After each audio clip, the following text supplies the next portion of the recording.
আজি মই দক্ষযজ্ঞ নাটভাগী শিৱৰ চৰিত্ৰটি এটি সংলাপ ক'বলৈ লৈছোঁ। ভুল হ'লে ক্ষমা কৰিব।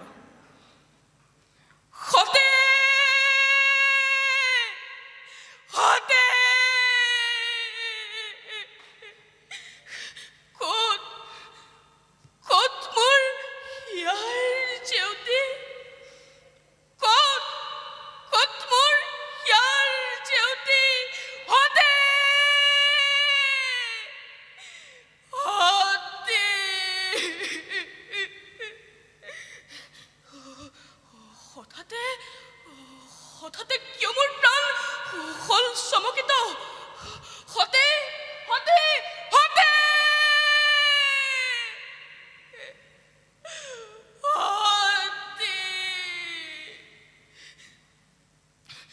পদুমৰ পাখি যেন কোমলীয়া দেখা, মীনাক সদৃশ ৰূপ যাৰ মন মোহনীয়া, অশেষ ক্লানিচাৰ ওচৰ চাপিলেই মুহূৰ্ততে দূৰ হৈ যায়।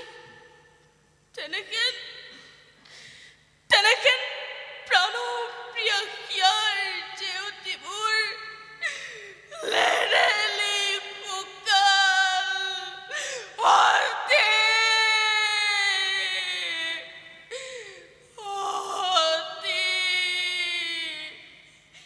মোৰ প্ৰাণৰ জেউতি ৰচিছিলো সংসাৰ তোমাক বুকুত সাৱটি,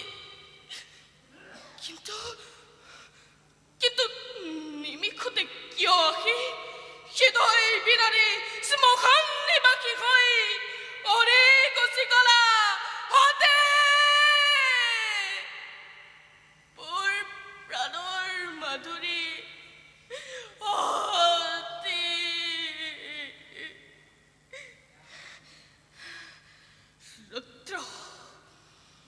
ৰুদ্ৰৰূপ ধৰিব মোৰ পালকি সময়, ৰুদ্ৰময়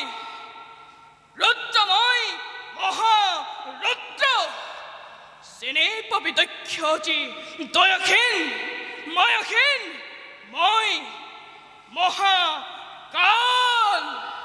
ধন্যবাদ। মোৰ নাম শ্ৰী নিবিড় নয়ন নিয়োগ।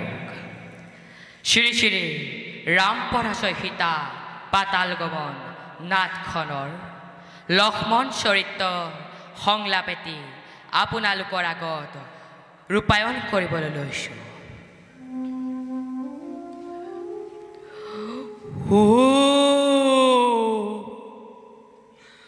শত পঞ্চাঘাতকেই লক্ষ্মণৰ শিৰ,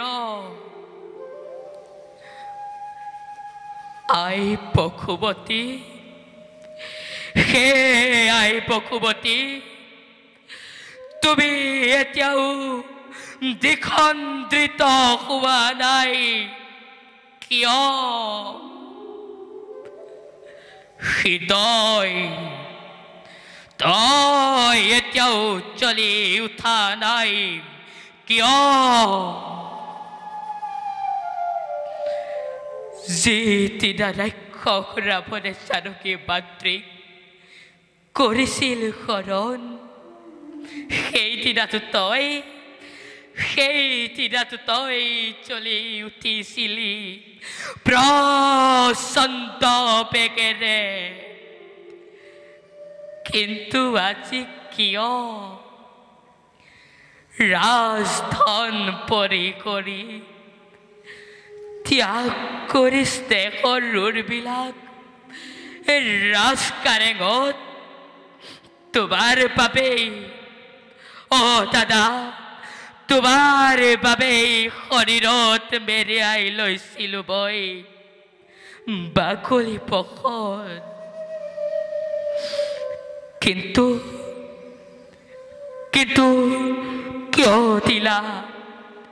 কিয় দিলা এনে নিষ্ঠুৰাতে?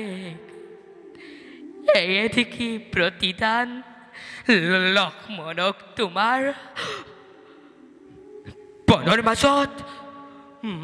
মাজত জানকী মাতৃয়ে সুধিব যেতিয়া মোক দেশৰ লক্ষ্মণ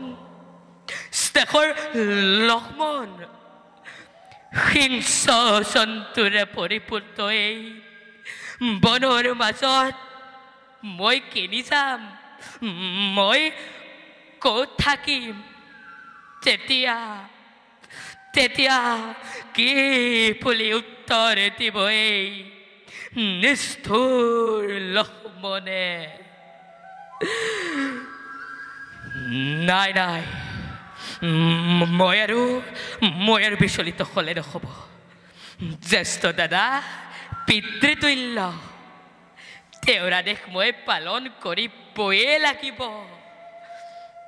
যাওঁ ত্যাগ কৰি হৃদয়ৰ সকলো মমতা এৰি থৈ আহোঁতে বিচাৰকীক মই অৰণ্যৰ মাজত কৃষ্ণ এতিয়া মই শকুনিৰ প্ৰতিশোধ নাটখনিৰ অৰ্জুন চৰিত্ৰটিৰ এটা সংলাপ উপস্থাপন কৰিবলৈ লৈছোঁ